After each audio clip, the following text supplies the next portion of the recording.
అయితే ఈ అయోధ్య రామ ఎప్పుడో 300 years బ్యాక్ అంట, నాకు తెలియదు, మా అమ్మగారు చెప్పారు. అది ఎప్పటి నుంచో కష్టపడుతుంటే ఇప్పుడు కట్టారు, మనం ఓపెన్ చేశారు, చాలా గ్రాండ్ గా ఓపెన్ చేశారు. చాలా మంది మా రిలేటివ్స్ వెళ్ళారు, నాకు కొంచెం బిజీ షెడ్యూల్ వల్ల నేను వెళ్ళలేకపోయాను. బాగుందని చాలా మంది చెప్పారు.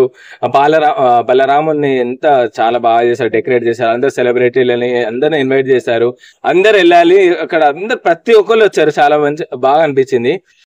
కొన్ని టెంపుల్స్ లో అందరిని అట్లా కొందరిని లేడీస్ ని ఇన్వైట్ చేయరు, ఇట్లా శబరి అట్లా అంటారు, కానీ అక్కడ కూడా అందరు ఇన్వైట్ చేయాలి, అందరు రావాలని కోరుకుంటున్నాను. ఎందుకంటే కొత్త కొత్త రూల్స్ అన్ని అమలు చేస్తున్నారు కదా, ఇది కూడా లేడీస్ ని కూడా రమ్మని. అంటే అందరూ మన దేవుణ్ణి, ఒక భారత మాతని, దేవుళ్ళని, దుర్గా మాతని ఎంతో మనం ఒక దేవత లాగా ఎంతో బాగా చూసుకుంటాం. అందరినీ రావాలి, అందరు మనుషులు ఆల్ ఆర్ ఈక్వల్.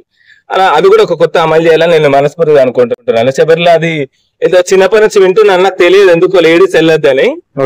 అది కొత్త రూల్ పెట్టాలి, అందరూ వెళ్ళాలని అనుకుంటున్నాను. అందరు లేడీస్ అందరికి వాళ్ళు కూడా వెళ్ళేలాగా చేయాలి. కేరళలో లేడీస్ కలవ లేదనేసి, లేడీస్ కలవ లేదని చాలా మంది అంటుంటే విన్నాను, నేను ఎప్పుడు వెళ్ళలేదు. కానీ తర్వాత ఇప్పుడు మన ఇండియా వచ్చిన తర్వాత, మన ఇండియాకి వచ్చేసరికి ఆయన ప్రైమ్ మినిస్టర్ చాలా బాగా చేశాడు. ఒకప్పుడు నేను ఒక 10 years బ్యాక్ నాకు తెలియలేదు, అప్పుడు నేను స్టడీలో ఉన్నాను, అంత బిజీగా నాకు తెలియలేదు.